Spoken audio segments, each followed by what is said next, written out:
We are ready to go. I'd like to call the March, what is today, 26th meeting of the State Allocation Board to order. If you could call the roll. Certainly. Senator Hancock? Here. Senator Liu? Here. Senator Fuller? Here. Assemblymember Buchanan? Here. Assemblymember Hagman? Here. Assemblymember Nazarian? Esteban Almanza? Here. Kathleen Moore? Here. Cesar Diaz? Here. And Irena Ortega? Here. We have a quorum. Thank you. I'd like to welcome Senator Fuller back to the committee. It's very nice to see you. We'll try to make up time, so I'm going to try to get this going. A couple of agenda item order changes, just to let you know. Item 7, the Merced County Office of Education appeal is going to be withdrawn from today's agenda. It'll be heard at a later date. Item 10, we're going to take up right up after the minutes because witness needs to catch a plane. So let's go right to the minutes. Does anybody have any comments, corrections? Is there a motion? Okay, all in favor? Aye. Abstentions? Nope. Motion carries. Item 10. Juan. Thank you, Madam Chair. At the January board meeting, staff presented options for the board to consider the inclusion of the Overcrowded Relief Grant Program, the Career Tech Program, and the Charter School Facility Program in the participation requirements. The board asked staff to come back and include additional timelines to illustrate the implementation of the new process. So we have included in the agenda item on page 164 a couple of timelines. The first one is scenario 1, which is in the middle of the page. This is assuming that the board adopts the regulations on an emergency basis. We're anticipating that the regulations can be effective as early as May 9th. If that does happen, the first certification filing period would be May, and assuming a district does not submit a certification during that period, there's another opportunity in November to submit another certification. If school districts don't submit a certification in November, the project could be rescinded as early as December 2014. Now, again, if the regulations are approved on an emergency basis, scenario 2 at the bottom of the page looks at the other requirement to participate in the program, which is to submit a valid fund release within 90 days. In this particular case, again, we're assuming that the regulations become effective May 9th. The first occurrence to submit a certification is May. If the district doesn't submit a certification, but they do on the next certification filing period, which is in November, then that means that they're eligible to receive cash between January 1st, 2015 through June 30th, 2015. If there's cash and the district receives an apportionment, that starts the 90-day requirement to submit a fund release. If the district doesn't submit a fund release before August 2015, the project could be rescinded. Now we have similar scenarios starting on page 165. This is assuming that the board approves the regulations on a non-emergency basis. We're anticipating that the regulations could become effective as early as October 1st. If that happens, the first filing period to submit a certification would be November. Assuming that the district doesn't submit a certification during that certification filing period, there's another opportunity in May of 2015. If districts don't submit a certification, both of those periods, then the projects could be rescinded as early as June 2015. Now, scenario 4, again, assuming that the regulations become effective October 1st, and the district doesn't submit a certification in November, the next opportunity in May, June, they do submit a certification, which means that they're able to receive cash between July 1st and December 31st of 2015.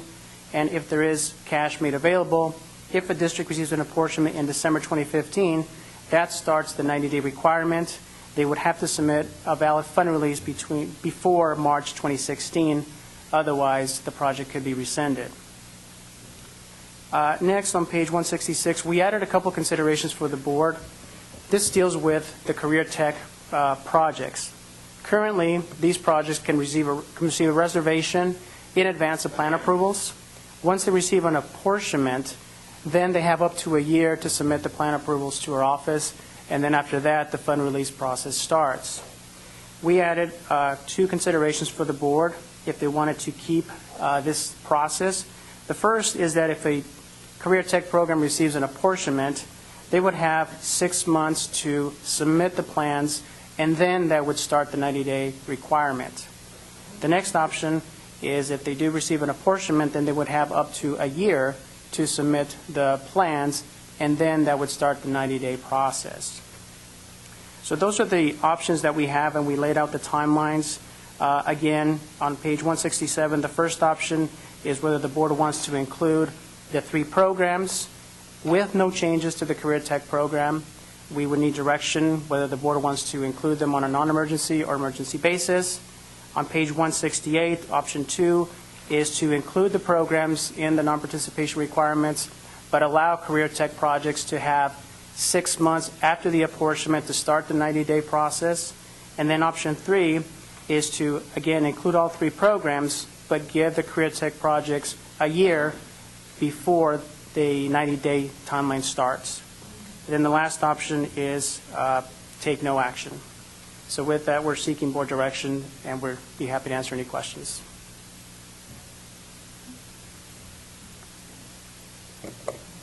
When you mean no action, you mean it just the rules will stay as they are? Correct. That means that the 3 programs will not be added to the non-participation requirements. Thank you. I think, members, this is where we were last. I can't even remember the last time we met, when I have in Glendale 10 projects that were processed, and the district has received their construction schedule to expedite the projects and address the specific concerns of the administration that projects need to be expedited. And to meet the commitment, the district is going through a process to increase their tax rate authority on its local general obligation bonds to make sure that they have the revenues necessary to begin these projects. And I think the question now is broader than just just the org that Glendale was seeking, but also what CTE, and I don't know if other members have projects going on in their districts. So I'd like to see some kind of either, well, I'd like to see, of course, my projects getting through, my Glendale Unified, getting what they need, but I'm also concerned about what else and who else is on the list, and how we can come together and make sure that as much as we can do, given the resources that we have, get done. I think with CTE, I mean, once the funding's approved, if you do give 12 months, I mean, 6 months if they haven't finished the project and been through CDE and DSA, might be pushing it, because DSA right now is pushing up closer to the 6-month time period. But I would think, I mean, we're at the end of the funding period, that if we took the 12-month option for the CTE programs, districts ought to be able to move forward within that time frame, and some of them have had reservations for some point in time. What I'd like to know, and I know the Glendale superintendent is here, maybe you could come up, because I have a question for you.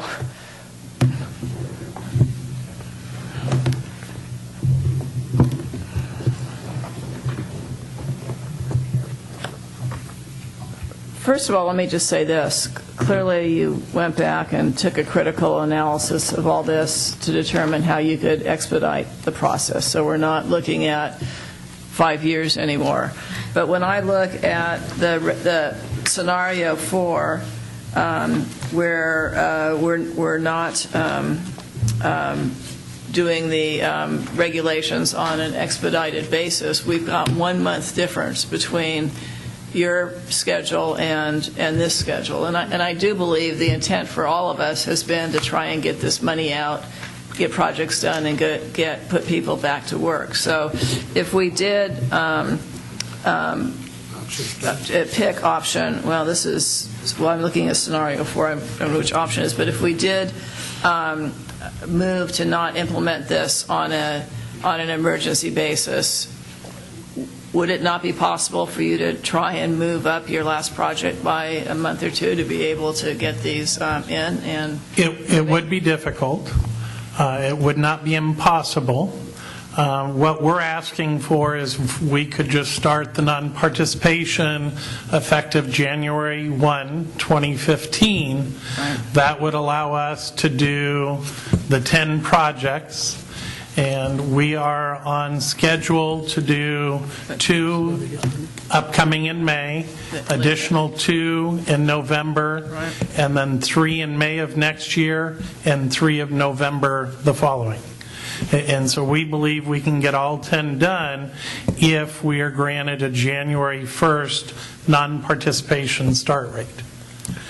Richard, would you just identify yourself? I apologize. My name's Dr. Richard Sheehan, Superintendent of Schools for the Glendale Unified School District. And with me, I have my Chief Business Official, Ms. Eva Luke. So maybe staff can clarify for me, in your Glendale schedule, your last project would have, your last 3 projects would have funding that you'd have to apply for by April 2016. Scenario 4, you'd have to have a valid fund release request by March 2016. That's correct. So it looks to me like we're off a month there. Am I right or wrong? I believe that the district schedule would have them enter into contracts in July, August of 2016. If the regulations become effective January 1st, it would give them about additional 6 months to enter into contracts.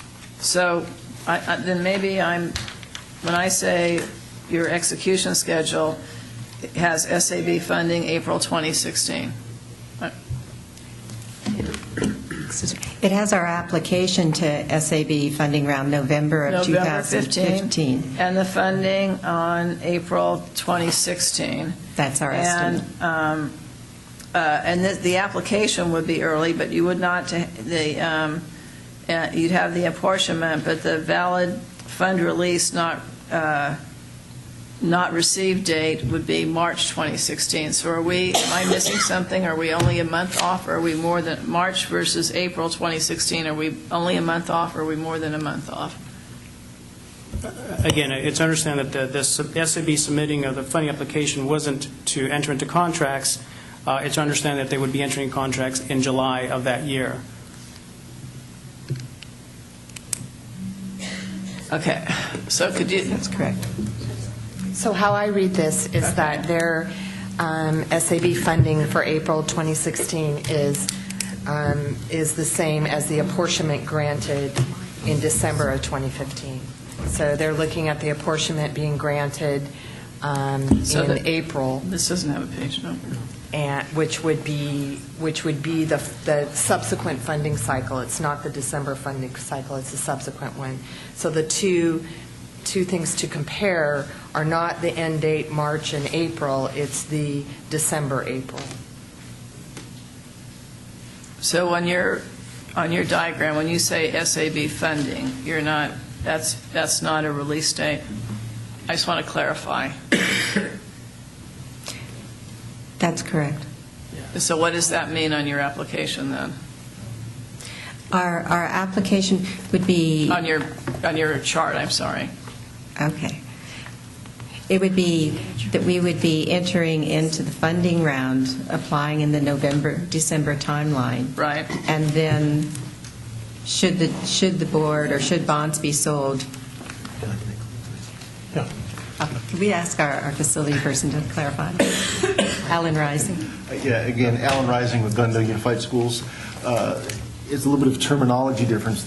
Where it says SAB funding, that would be the actual apportionment. That would not be the release of funds.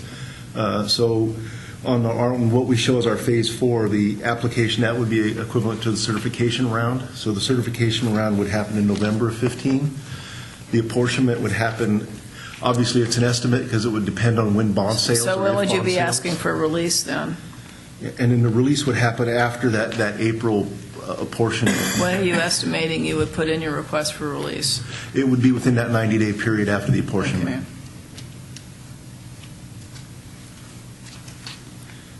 We took some liberty to estimate when bond sales would be. In 2 years, it's somewhat tough, but typically they're in the spring.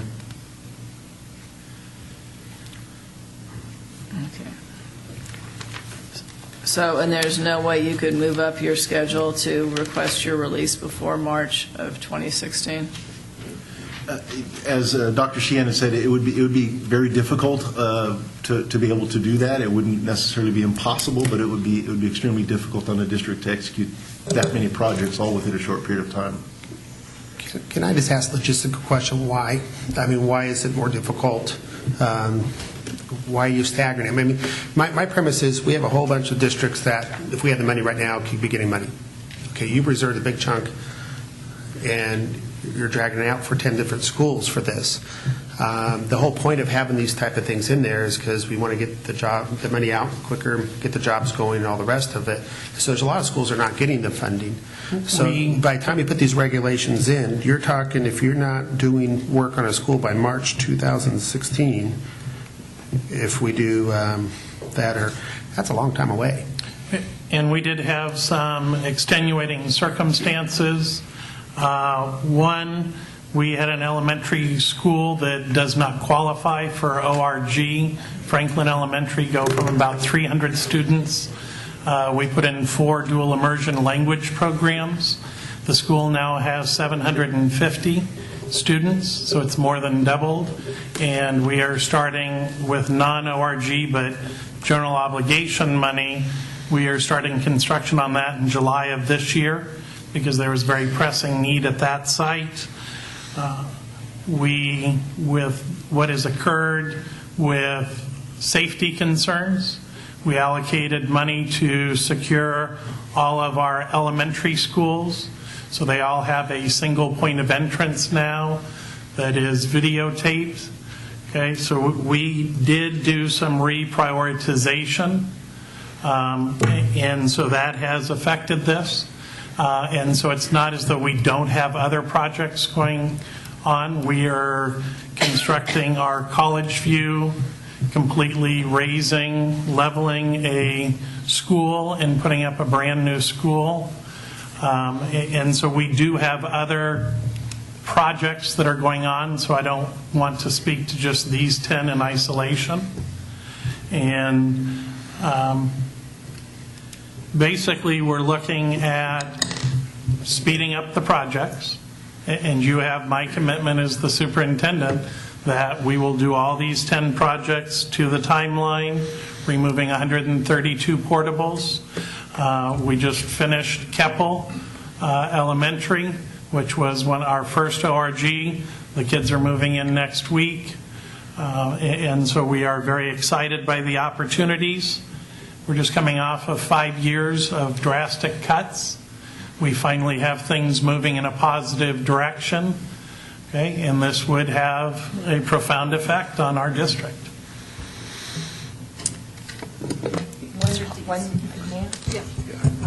One possible solution would be, can you hear me? There. One possible solution would be then to, instead of directing staff to ensure that the regulations are effective October 1st, 2014, and the submittal accordingly, is that you say that they are submit accordingly so that they're effective on or about January 1st, 2015, which is a 2-month delay. And then that way the district is able to affect, I think, doing 3 projects. Well, that's actually a 3-month delay, but I don't know. We had already a 3-month delay since we first brought up this issue as well. And I want to accommodate everyone we can, practically speaking, but we're talking about pulling money and starting to build. If everything goes wrong, what, 2 years out? I'm curious about the efficiencies that you're building into your construction program and how you're able to expedite. Can you apply that? And if we're talking about a month, is it not feasible to speed up a couple of these projects? It's a situation of, as we've said, we're working on our local bond authority now to be able to expedite that, the availability of those cash dollars, of those bond dollars. It's really a factor of looking at a cash flow, the ability to have that matching funds for to match the state allocations money in the right timing to be able to do these projects, so that although I will say it's not impossible to do that, it would be very hard to do that. We'd be looking at possibly delaying other projects that have been committed to other programs that Dr. Sheehan looked at. And the other thing that we're very much in belief that by following our proposed schedule, it actually gets the dollars on the streets quicker. It would be in the November 15 certification period that our last 3 projects would then be rescinded from the unfunded list. And then there would be a period of time where new projects would be, from other school districts, would be brought in to that. And then they also then have 2 rounds of certification to be able to use before they would be able to, get those dollars, potentially. Going this fashion, we actually are committing to getting those dollars on the street in a very structured timeline that we think is probably the quickest way to actually make these projects happen. On Tuesday, our Board of Education is taking action on a resolution that will increase our tax from 46 per 100,000 to 60, and that will allow us to expedite, and instead of selling $54 million bonds in August, September, it'll allow us to sell $72 million. And then in the second year cycle, so 2 years from September, we'll sell an additional $72 million, whereas we had planned on selling $54 million. And Chair, just if I may, if we made this motion for scenario 3 with, well, I'm not sure if I'm the right one anymore, with the 1 year for career tech. Okay. Basically, it's still 2 years away. There's a lot of ifs. 1, does ORG get the regulations done by October 1? This is the estimate. 2, do we have a funding round in November? 3, do we have a funding round in May? Okay, and if all those things go on time, and if you can't make up a month within 2 years to get your stuff going, I think you're allowed to come back, probably an appealable type of case, in November of 15, or to be, to say, hey, we're 60 days out, but this is our progress up to date, because you have the variables of whether or not you do get the bond authority, whether or not you do get the financing, whether or not the other projects go well as well. And I don't think this is a closed door one way or the other. This is basically a guideline to get a lot of the money that's been on the books for 5 years for folks who said, I want to build these projects, but never could get around to it for one reason or the other, to try to get that money back to the system for all the hundreds of schools on the list to try to have ready projects as well. So I think if we voted in that, whatever that option was, I think it's, say 3 or 4, whatever one it is, the one with the year for career tech, but on non-emergency status, that's like the latest one besides doing anything. It gives 18 months for you to figure out how progress is going for you. It gives our staff a time to actually do the regulations on a non-emergency basis. It does put all the rest of the districts on some kind of notice that we're serious about you getting your projects done. That's the whole point of this. It's not an unlimited pool of money. We're running out of dollars. There's so many projects and only X amount of dollars. And then, like we normally do in here, if there is a problem, you can always bring it back and try to appeal to that board, which a couple of us won't be here at that time, but in 2015, and say before that date comes out, this is the progress. We got 7 out of the 10 schools done. We're 30 days out, and we need an extra 60 days. And I think you cross that bridge when it comes to it. But if any of those things, there's like 10 things that have to go perfectly to even get to the timeline that you're talking about at this point. And that's what I suggest. I'll make that motion, Madam Chair. There's a motion. Is there a second? Can I just clarify? Are you amendable to scenario 4, not 3, which puts the last rescission date at March 2016 as opposed to June 2015? Yeah, I think that's what I was talking about anyway. I'm sorry, the March 15th one. That's the non-emergency regs. 1 year scenario for career tech. Scenario 4 for their last drop dead is March 2016. That would be option 3 on a non-emergency basis. So it was scenario 4, option 3. Option 3 gives career tech projects a year before the 90 days starts, and then depending on emergency and non-emergency. Okay, so there's a motion. Is there a second? Is it the motion that to include org and CTE projects in the non-participation policy, with the effective date of being the policy beginning on January 2015? I think that Is that the? Yeah, it included. gives them 12 months to complete their Yeah. projects. Yes, basically, but with the career tech being 12 months extended from the date of. Madam Chair, I think- Yeah, can we let staff clarify, please? It sounds like the Assembly member's proposal is to submit the regulations on a non-emergency basis, which means that they may become effective October 1st, as opposed to the proposal from Glendale, which is to have them be implemented January 1st. So option 3 is just on a non-emergency basis, which means that they would become effective October 1st, giving the Career Tech projects And a then year. Career Tech is A year a to separate submit the amendment plans. that was you either had 6 months option or a year option. Do the year option on the Career Tech. Because Department of Architecture is taking a while to get their stuff out. You could take up to 6 months for that. So it's the longest on everything besides taking no action. So I'll second that. Okay, there's a motion and a second. Please call the roll. Well, sorry. Is there any other public comment on that item? Any other? Okay, call the roll. Okay. Senator Hancock? Aye. Okay. Senator Liu? Senator Fuller? Aye. Assemblymember Buchanan? Aye. Assemblymember Hagman? Aye. Assemblymember Nazarian? Esteban Almanza? Aye. Kathleen Moore? Aye. Cesar Diaz? Aye. Irena Ortega? Aye. And the motion carries. Thank you. Thank you. Okay, so we're going to go back to tab 3. This is the executive officer statement.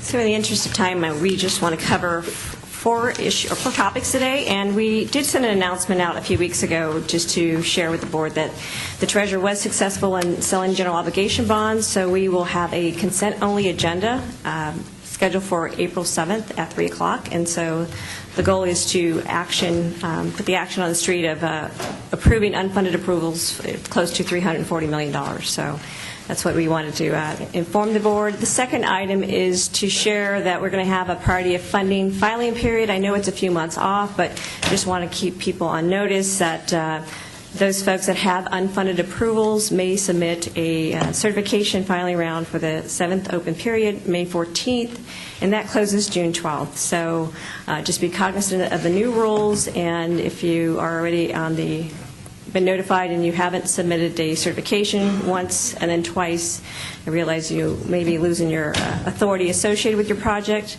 The third item is we have an upcoming charter filing round.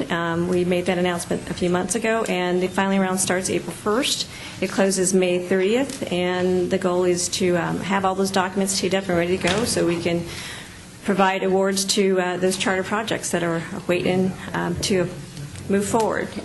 And staff has been active throughout the state. Our last webinar will be hosted on April 1st. So again, we've had a great attendance and look forward to all those applications coming in soon. That's all we have. Okay, thank you. The next item is the consent agenda, and I would like to propose that item number 9 be added to the consent agenda if there isn't any objection.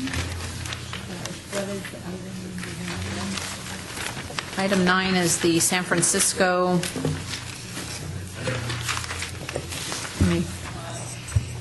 It's a charter school in San Francisco unified to align the grants with the statutory requirements.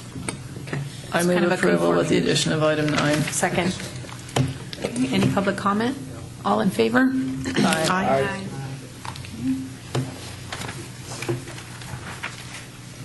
Do we need a separate vote on the rest of the items? I'm not sure how that, What? We have item 8. I just want to clarify that your motion was on the full consent agenda, Full right? consent Thank you. agenda with the addition of item 9. Thank you, thank you. With that, we'll move to item 5. Financials, we just wanted to highlight really quickly on the fund release activities.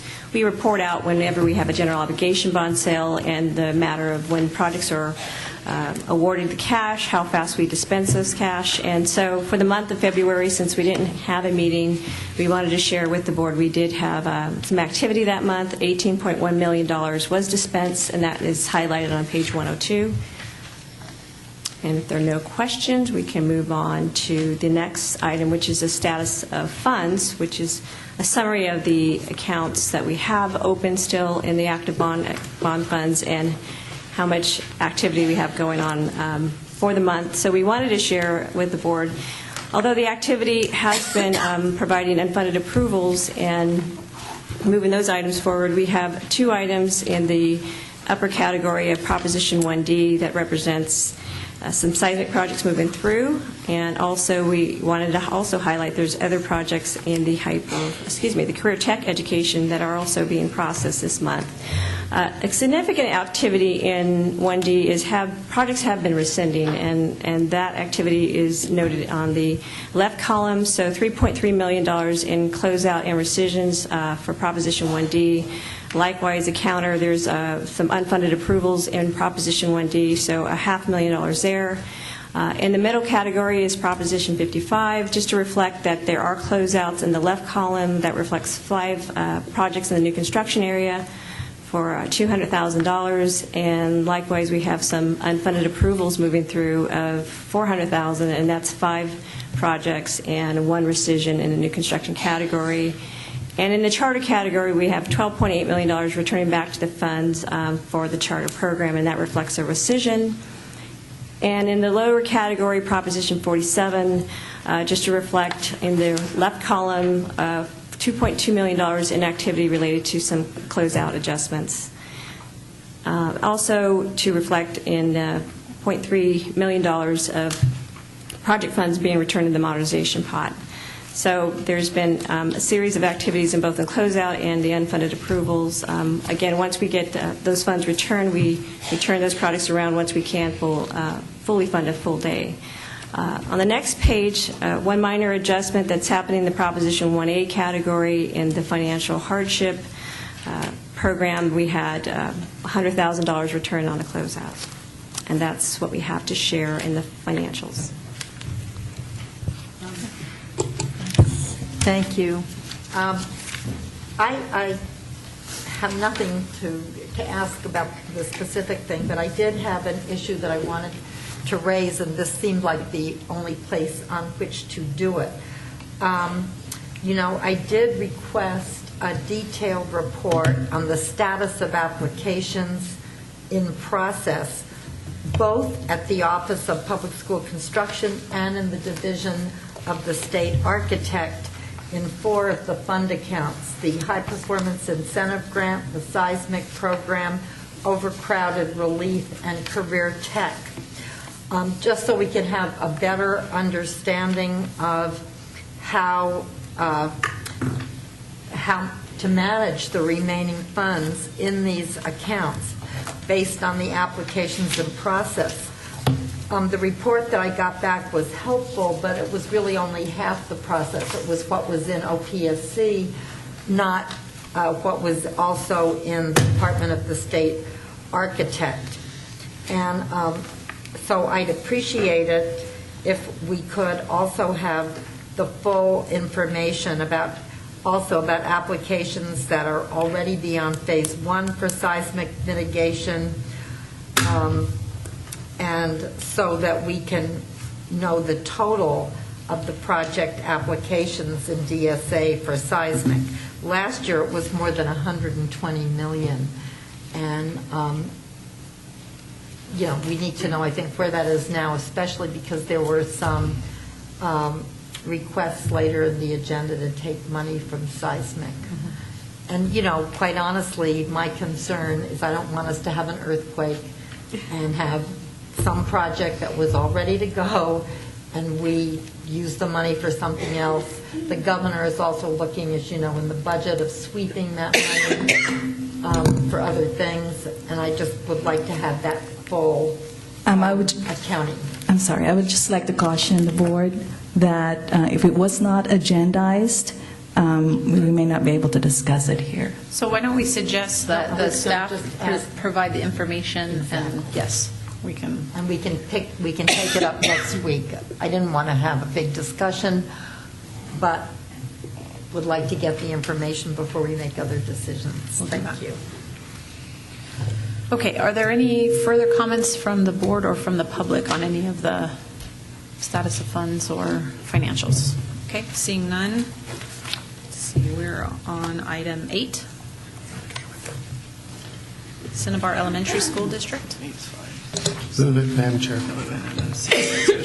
No, Cesar's going to make a good. Oh, you have your little things. That's right. Do we have staff? Thank you. Any comments from the board on this item? Mr. Madam Chair, I'd like to make a motion for CINNABAR's funding. I move to reinstate the priority funding apportionment for this project effective as of March 26, 2014. But I do want to place the following conditions which will reduce the grant amount. The Phase 1 contract in the amount of $193,000 that did not comply with the labor code should not be considered part of the scope of the project. And the project should receive a non-compliance penalty for not meeting labor code requirements. That penalty is estimated at $5,886. And there shall also be a further reduction of the entire prevailing wage monitoring unit grant, which is $4,000.268, bringing the total reduction to $203,154. So the reinstatement is $1,253,123. There's a motion and a second. Is there any public comment on this issue? Okay, seeing none, please call the roll. Senator Hancock? Aye. Senator Fuller? Aye. Assemblymember Buchanan? Aye. Assemblymember Hagman? Assemblymember Nazarian? Esteban Almanza? Aye.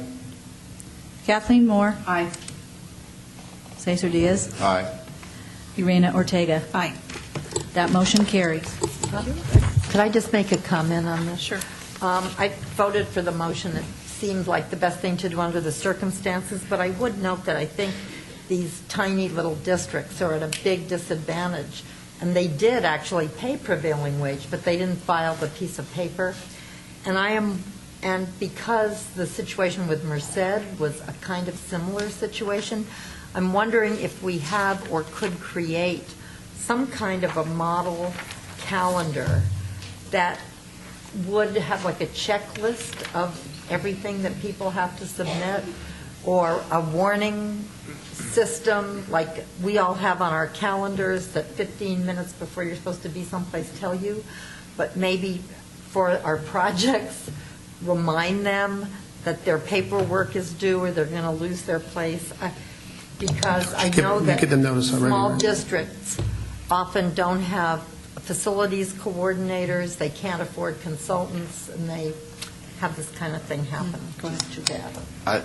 Senator, I think that's a very important point. I think that in many circumstances, smaller school districts fall victim to consultants that claim that to know the process.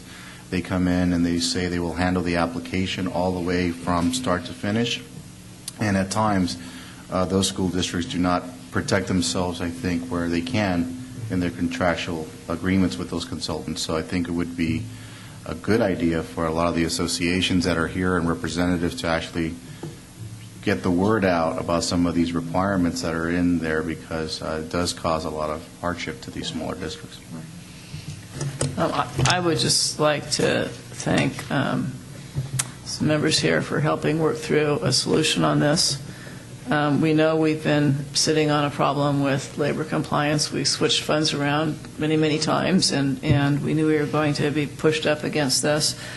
I think, fortunately, the new labor compliance is much more straightforward, and I think is going to prevent many of these problems. And I think with regulations, the more we can, and statute that we write, the clearer we can make it and the easier to comply, the better.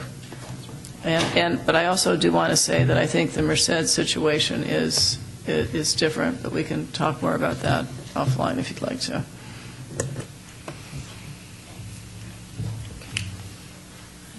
Any further public comment on that? Any comment on that? Let's see, we are on to item 11. This is the administrative costs for the Office of Public Construction. What we wanted to present tonight is just a high-level overview of the costs that we have to administer the program. I know there's the most we look at the office and now how we generate the grants, and the grants have been flowing for quite some time. We're at a point in time where we do have limited bond authority, and that's really what it's at discussion tonight. And we actually have to figure out a way that we can cover the administrative costs, not only for the remaining bond authority that we have to process applications, but also to address the ability to administer the program with the post-application approval activity. So it's not just processing the applications, it's also considering how we put projects on the unfunded list and how they convert once we have a bond sale, monitoring the certifications that come in, and likely projects that fall off as a result of the certifications. So there's many steps that still have to be performed as a result of those unfunded approvals that are sitting on the unfunded list, and likely the assignment of new funded approvals as well. And there's also the compliance component of that, is the two steps that we do also ensure that happens is a substantial progress check. We ensure that the projects are being monitored, also as well as the cost or the oversight of the closeouts, meaning that the projects are being administered and closed out as a result of the regulations that were approved at the time. So we put it in perspective from a funding application. When a project is awarded funded and to the time of construction, that takes a 3 to 4 year process, and then additionally it's a 2.5 year process. In all grant scheme of things, it could take about 8.5 years from once a project is awarded funds to the time it closes out. What we put together is somewhat of a synopsis of a funding of the administrative costs, and just put in perspective that on page 196, so we're talking about a wrap-up of the program, of the current bond program, and how would that look. So we did a very focused, detailed program analysis based on the workload widgets, and so the projections for the costs for 3 years would estimate about $25 million. For a 5-year basis, $39.4 million, on a 7-year basis, $49.7, and on a 10-year basis, sliding scale, the cost we would need is $57.1 million. What I wanted to highlight is we're talking about opening up a filing round for charter programs. What we presented is just a 10-year cost estimation. If we do award projects with preliminary reservation in December as a result of the charter activity coming through, then those projects have up to 5 years to convert.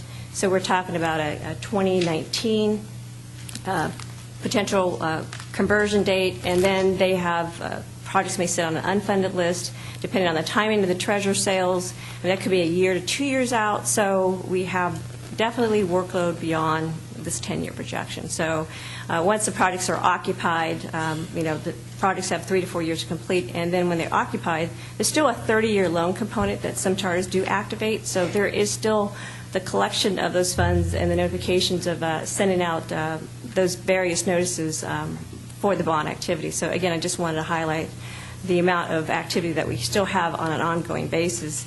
On page 197, what we wanted to share is what do we have left? What remaining bond authority do we have left? Unfortunately, there's a lot of bond programs that have an automatic set-aside that's built in the program.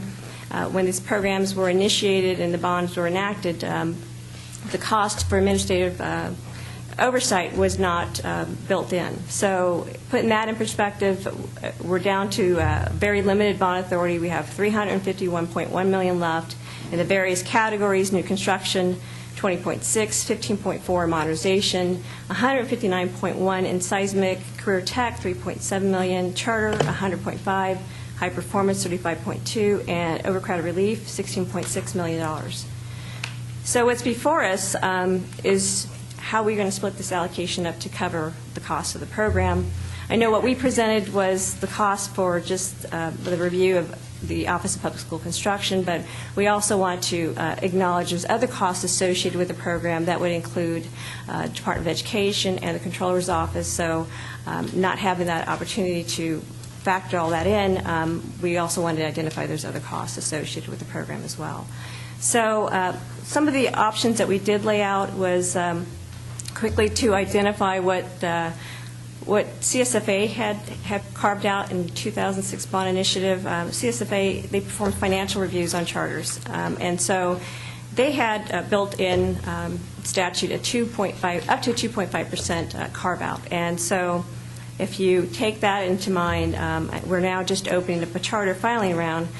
We could introduce, the board could entertain a 2.5% carve-out based on the remaining bond authority just for the charter program. So if that was the case, one of the options we lay out is a 2.5% carve-out out of the $100.5 million, and that is going to be introduced in options 2 and 3. So in detail, we have, I know, a number of options, and that's laid out on pages 201A, 201B, and 201C, D, and E. The first one is on page 201A. It's a pro rata based on the cost of $57.1 million. And that pro rata would be an equal proration with the cost of, again, $57.1 million for a 10-year reservation of funds. And the second chart below is a 7-year reservation, and again, an equal allocation of those funds. And we go on to a 5-year reservation and a 3-year reservation. And so that's the first option. Can I stop you there on your 201? Is that strictly DSA? I mean, because the number is a little bit different than other charts. So for the 5 years, that's not including other departments in option A. Right. This is just what we had presented, just a review of our program cost. And again, we wanted to identify those other program costs that we should consider as well in the program, which would include Department of Education and the Controller's Office. If I could just piggyback on that, I think that would be a very important thing to include so that we know the total amount of the administrative costs that we're considering. And maybe we could just ask you guys to come back, it wouldn't be April, but at the May meeting with reconfigured numbers that would reflect CDE's administrative costs and any other administrative costs that have to be factored in. I think that's what they came out in this handout. I think Mr. Hagman has Yeah, a it may have, but proposal that might. But we just had it on our desk right now, and it would seem to me that I'd at least like to review it, see what we're going to do about it, and I'm wondering honestly if there's any potential to get a general fund allocation here, because really we should have been setting aside the administrative costs from 2006 onward. So it's going to be a disproportionate hit if we take it on just a few of the programs with larger fund balances now. I think we're just proposing a set aside, and we're not budgeting any money. It's a reservation, so if the legislature and the governor decide to fund it with general fund in 3 years, I suppose that could happen. Well, we'll see. I think that's helpful to make sure that we understand what we're doing is reserving cash and saying we're not going to encumber the cash for other projects. How it gets budgeted in future years is up to a future budget. So what we're doing here is just ensuring that we don't spend the money so that it's not available. Okay, and we're voting on a chart that we just got at the start of the meeting. Potentially. I'm the one who brought this up, I think, a couple meetings ago. What I've seen is that we're coming down to the end of the funds, and all administration should be covered by the bond funds. And so before we obligate all the monies out, because there's very little left compared to what we started with, is I was hoping to get the administration port covered. And I think there's a number of different ways we could debate, but it's not finalized, because what happens is we may agree on a practice today, but through the budget language we'll change that. But we know we will always have that. But also, as time goes on, we will get money coming back into the system. So we'll have to figure out that we put more out. But at least we know we don't go to zero and not have any options, 2 years down the road. But even if we pass the regs we just passed, you're still looking at 2016 of districts not going to be able to, or may potentially not be able to perform and have to resend their money. So we're still looking at least 2 or 3 years to get POTS money back. And then you put it back out on the streets again, that's just going to further. My only concern is, the number of years. And that's more of the administrative thing right now. I came in, and generally most of the boards and commissions I've been on, when we're having other source of funds, those source of funds should be done the administration should be taking out those funds. So even if you do a 5-year plan right now, you know darn well this program's going to go past 5 years even without any additional money. It may take us 5 years before we get the money out in the street. But at least it's a start, and because I think if you hold it all back, then you're still going to have money coming in, you're going to have to put, it's going to extend even longer. So I think if you settled on the 5 years, you know you're going to have more need than just the 5 years, but you also expect to have money coming back later, and you can vote on that additional time period. Also shows that for any future bond, we should have the auto set aside, so you don't have to worry about this later, and get the money at the top versus the back. But, you know, I think the numbers, to the Senator's question, is we have attachment A in here, and we have our handout. The only difference is the amount. There's no more detail as far as what goes on in either report. So from like the 5-year plan, it was $39.4 million for OPSC and $52.7. I assume that's other departments. And can you explain what the divisions were on that? Yeah, we just factored in additional costs that would, and again, we didn't want to get into the science of who and how much. You have 2 dimes and I got 1 nickel. So we just figured if we covered just the cost of on a straight proration, the remaining bond authority on a 5-year, it would just be a 15% straight allocation of the $351 million. So, and that would represent the cost of all the programs. If I could just further clarify what was before us in the original agenda is a wind down analysis and the costs needed only for OPSC. What's on the handout as a proposed alternative is a 15% for admin in total, which would cover OPSC's costs, CD's costs, and any other costs that were developed as part of the budget at a later date.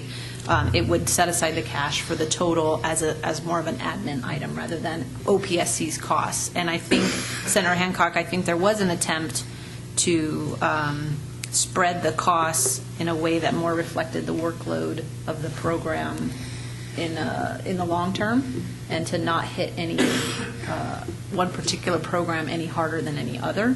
And so there was an attempt to kind of address some of the concerns that had been raised to staff. So I think that's what the attempt is in the handout. Go ahead. And I didn't want to be a surprise attack here, Ms. Moore, but I did question some of the, and I understand for the next 2 or 3 years we need CDE's approval of applications coming up as we get monies out. But, you know, I'm sure that the budgetary process, even if we hold $52.7 million out, some of these other departments getting funds from this will not have the same kind of role as long as we're not putting things out. So once a project's approved, the other functions, the CDE, should be paid for by the areas, and when you want to block out that much and see how much more you get in later, 5 years down the line, I'm good with that. But I'm sure that's through the budgetary process to find out what the workload for each extra department would be. And controller will make their money off the top, right? Controllers, they have to process the checks, and so that's one of the roles. And they also have an oversight component, and they oversee all the they have to financial watch the whole statements. thing the whole time. So they're from start to beginning. CDE's main component is the approval and make sure they fit the criteria. You guys have to approve everything from start to beginning as well. But And then what about DSA? they get per fee basis, I believe. So they get their fees out of the dollars we allocate out. They get paid back in by those applications from those dollars. So they won't. And that's another thing. I like the fee for service almost. Set aside automatic, set aside for future bond, and then almost like a fee for service for the departments, because you can't. If you do a long enough bond, you may go for a decade. Your cost of doing that process may go up as well. So let's say you said, I'm going to pay DSA $100 for each plan review, and 10 years later it's up to $450. It's not fair. They're not getting the full. So it's nice to have that flexibility and set aside around, but fee for service would more reflect the workload of each department coming out. But that's future discussion. Right now, we just need to set this aside.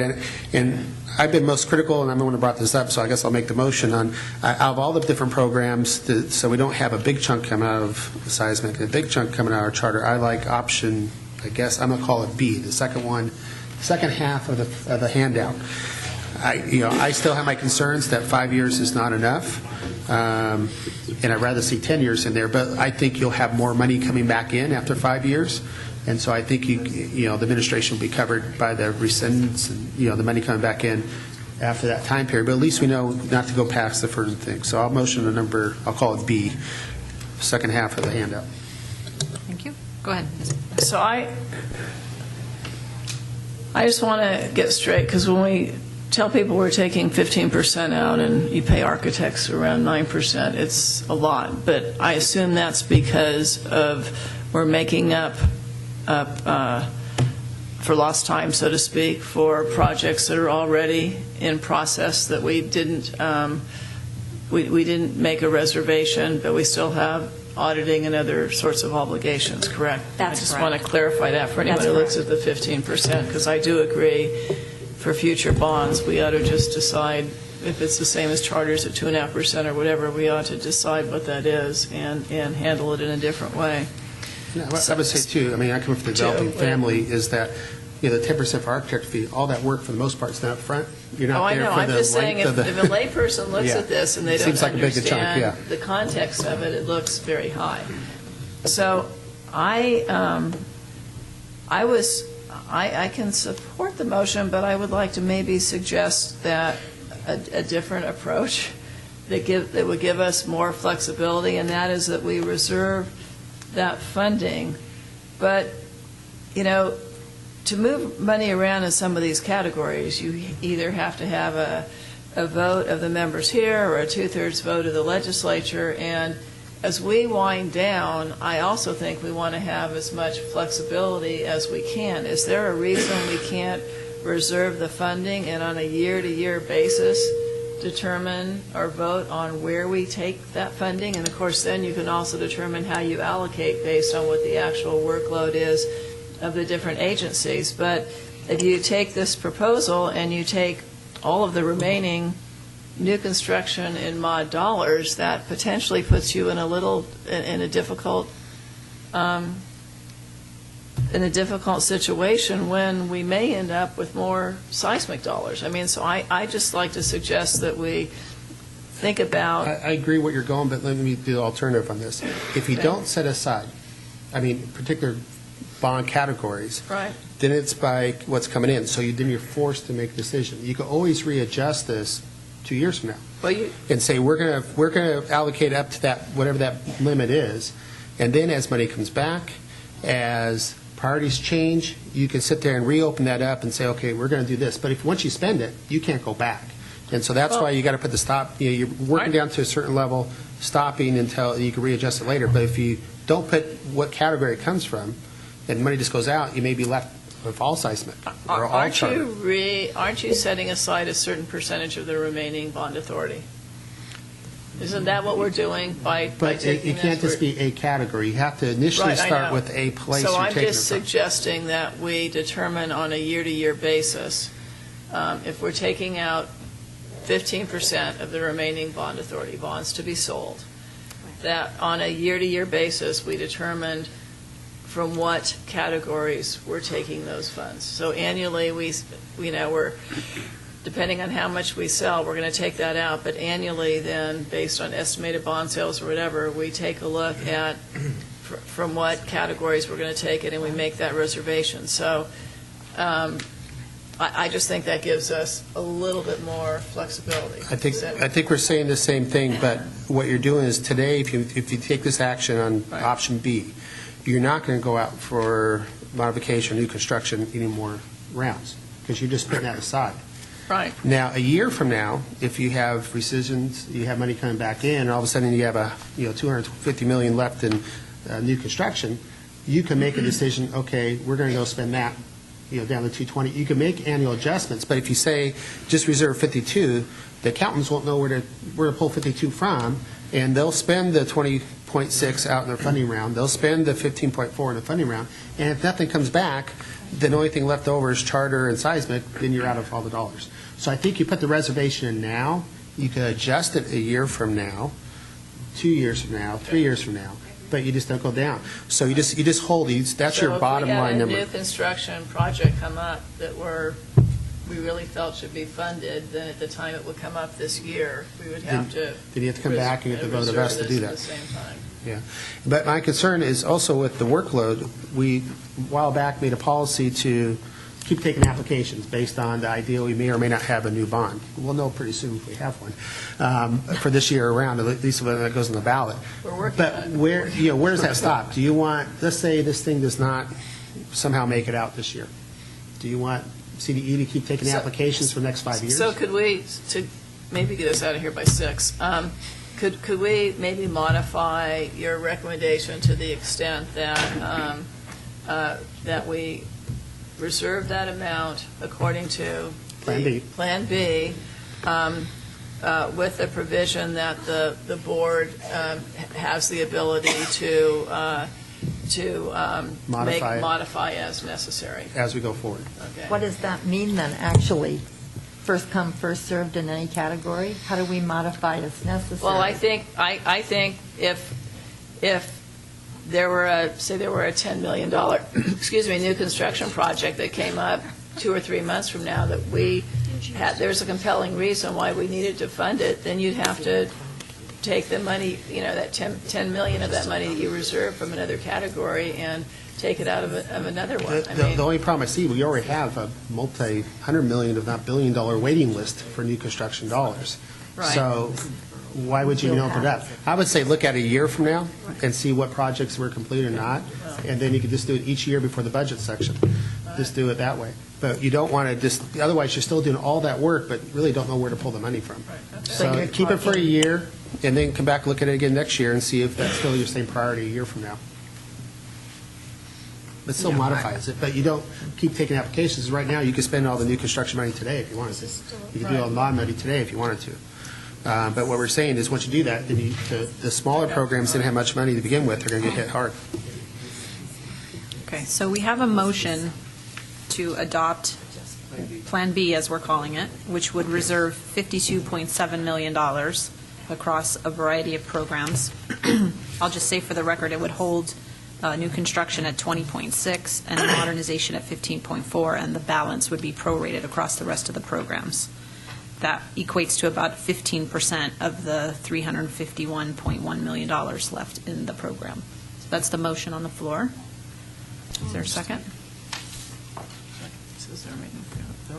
We have a motion and a second. Please call the roll. Hancock? Aye.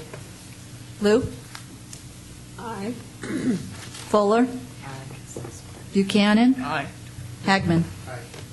Nazarian? Almanza? Aye. Moore? Aye. Diaz? Aye. Ortega? Aye. Motion carries. Thank you. And now to item 12.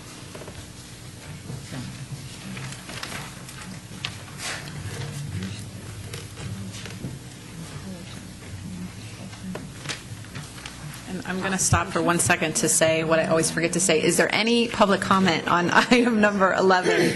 Seeing none, we'll move on to item number 12. Thank you. Michael Watanabe with the Office of Public School Construction. We are on stamp page 202. The purpose of this item is to determine the amount of funding available for the 2014 charter facilities round.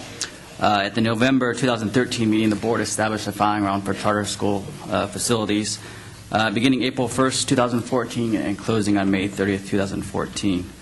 At that time, we were recommending that all bond authority remaining in the charter school program be available for this round. As a response to a stakeholder concern, the board requested us bring back an item for discussion to talk about the amount available, and that's what this item is for. There are 3 considerations in determining the amount of funding available. Right now, after the consent agenda is approved at this board, there's $100.5 million remaining across Propositions 47, 55, and 1D. First for consideration is currently there are 28 projects with active preliminary apportionments in the charter school program. They have already reserved $313.5 million in bond authority. As a response to the stakeholders concerned, in December we reached out to all 28 of those projects to find out the status of their project. On the top of page 2, you'll see we got some responses back from 23 districts. Of those, or 23 charter projects, 2 of those charter projects indicated that sometime in the future they may rescind. They would put back approximately $50 million back into the program. 7 indicated they would need more money to convert their projects, and 9 indicated they would need less than their reserve, and 5 did not know at that time. To date, approximately $287 million has been returned to the program through rescissions and conversions under the original preliminary apportionments. In the chart there on page 2, you'll see, based on the last 2 rounds, about 80% of the projects converted at a lower rate. At the end of the day, we won't know until the projects actually come in for final conversion what they need. Their final request will be subject to what they approved at the beginning or for the preliminary apportionment and what they can qualify for financial soundness when they walk in the door. You'll see on the last column in that chart, these applications are due between 2015 and 2016, so it's still a little ways away. Second item for your consideration in the amount is the Charter School Facilities Program grants are based on new construction grants. And back in 2008, as a result of AB 127, the board was allowed to approve an increase in the new construction grants by 6%, which was approved at that board. However, we did not adjust the charter school grants to match that. When we look at these 28 projects, 17 of them were voluntarily reduced at the time they received their preliminary apportionments in order to qualify for their financial soundness. However, there still leaves 11 projects that could have qualified for that 6% increase. What we have done on the attachment is recalculate what they would be eligible for, and that would be attachment C. These projects, we could take an item to adjust them all as they should have been funded back when they received their original apportionments, but to do so right now would trigger a new financial soundness review for all these projects. Rather, what we're recommending is we take out of that $100.5 million, we take $7.6 million out of that off the top and save it for these specific projects only until they convert. At the time they convert, we'll look at their full project and see if they are still eligible for these amounts, and if so, they'd be eligible for it at that time. If they are not eligible for that amount for whatever reason, that amount will become available for any other charter school purpose. And then finally, the last item to consider for the reserving the carve-out, as you mentioned in the last item, typically charter school finance authorities had 2.5% reserved off the top of the bond funds. With the board's action, it'd be easier if you go to page 3 of the item. If we started with $100.5 million and carved out $7.6 million for the preliminary apportionments that need the 6%, and we take the 50%. Can I stop right there? Because this is old, since we just carved out 5.3 versus right. 2. You carved out $5.3 million. That will leave $87.6 available for this round. And Chair, make a motion to put out 87.6. Second. Okay. So we're adopting recommendation 1 with 5.3 instead of 2.51 for administration? Is that what the motion is? Correct. Okay. Okay, and the balance of the staff recommendation, right? Is there a second? Ms. Moore, seconded? All in favor? Aye. Aye. Any opposed? Abstentions? Thank you. Any public comment on that item, once again? No, seeing none, it passes. Let's see, item 13. All right, the workload is ready for your approval. Just wanted to highlight that we've been meeting somewhat on an irregular basis, and just wanted to alert the board that we do have a consent-only agenda come April 7th, and we will be reviewing the workload and working closely with the chair and vice chair to determine whether or not we're going to have an April meeting. And okay, so we'll get back. Okay. Any other comments from the board? Any further public comment? If not, we are adjourned. Thank you. Thank you.